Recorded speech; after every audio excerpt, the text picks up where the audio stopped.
Hello, Legend of the Samurai here with the U-Shin Showa NX. This is a high pin count dimple lock from Japan. It has up to 18 pins, although they're rarely fully pinned. This one has 13 installed in 3 rows. They interact with the left, top, and right side of the key, and this lock actually has some warding that comes into play. There's a ward at the top left and the lower right, and the key pins sit low enough in the keyway that the tips are actually beyond that warding on the opposite side. So you have to be careful getting around that, and if you have very low cut pins, you have to be very careful not to overset them. And like other Japanese locks, they use a lot of security pins, so oversetting is not something you want to do. So I have found that I can get away with using a single flag that appears to be the wrong side. That flat edge would normally get caught on the warding and prevent you from lifting pins there, but if you move high up enough in the keyway, there is enough space to reach around it. So, start out on the left. 1, 2, 3 on the left side. Pins in the back on the right are binding. 1, 2, bit of a false set. Check the pins forward on the right.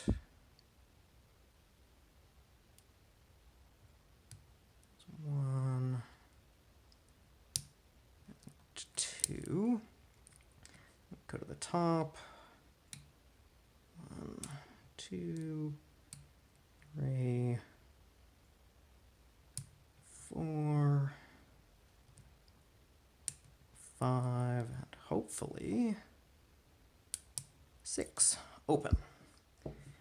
So this lock is rather cooperative in that it mostly isolates which side is binding. Open,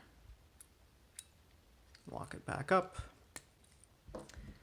and here's the key. It still works.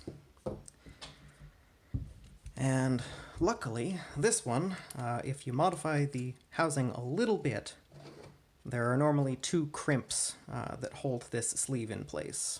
One there and another here. I've already drilled them out and replaced one side with a set screw. And then lock slides out, and it has these nice sliding chamber covers. So we'll start on the left.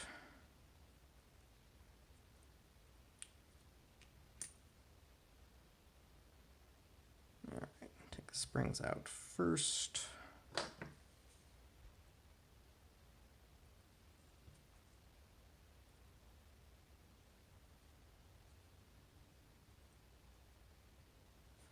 In this first chamber,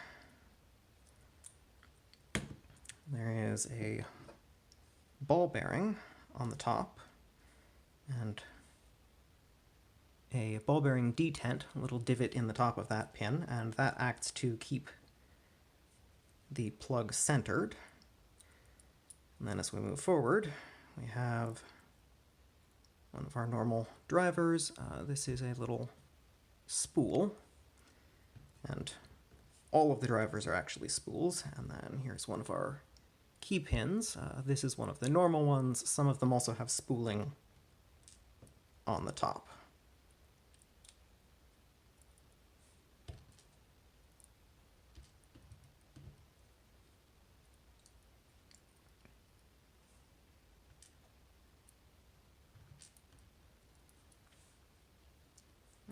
The top row is fully populated.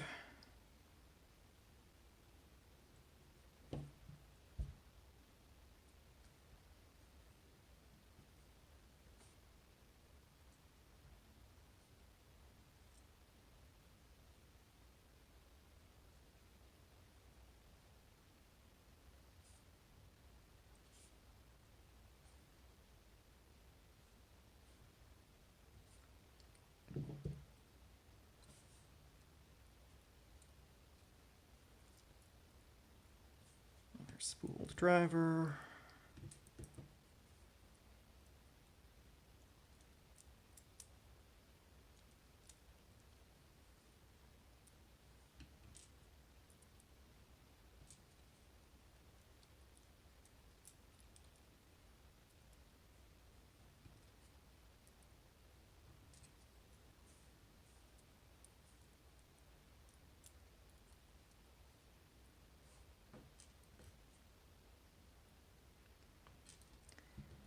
I don't know if it's random or if they never put spooled key pins in the top row. The key pins are all slightly shorter than in the other rows, but it would appear that oversetting is less of an issue for the top row.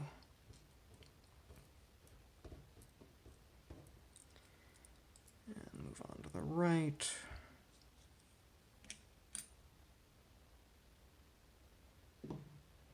Four pins on this side.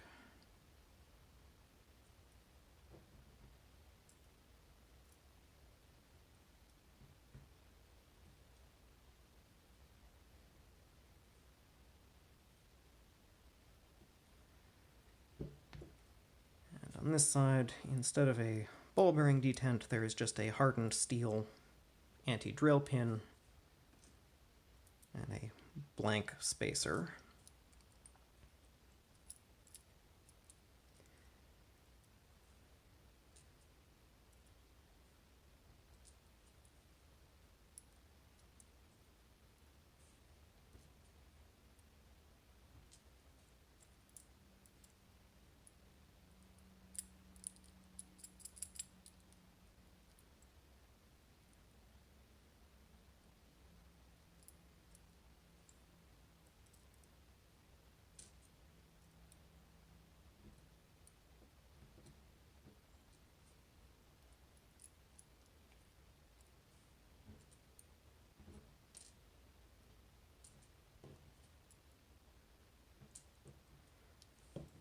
All right, and then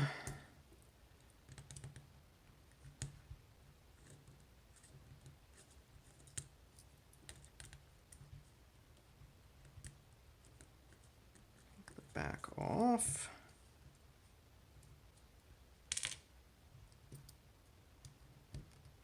And surprisingly, there's nothing else for anti-drill, nothing to fall out, no ball bearings. Just a housing with 3 rows, and here's the plug. So there you can see the warding a little better.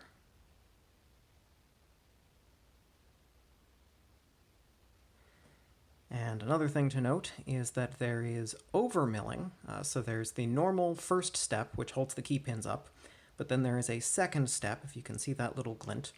But it doesn't appear to actually do much in this lock. In some other locks, like the Goal V18, you need to pick every pin twice. Whereas in this lock, for whatever reason, maybe there's slight beveling on the mushroom drivers, they don't engage with it. You only get one click from setting a pin. So it's there, but it doesn't appear to actually hamper picking all that much. And most of the relatively low cuts actually prop the driver up above that second level of overmilling, so it doesn't appear to do much in that case anyway, and on the lower cut ones, it's right at the level of it. So not sure exactly why it's there, but it doesn't hamper picking very much.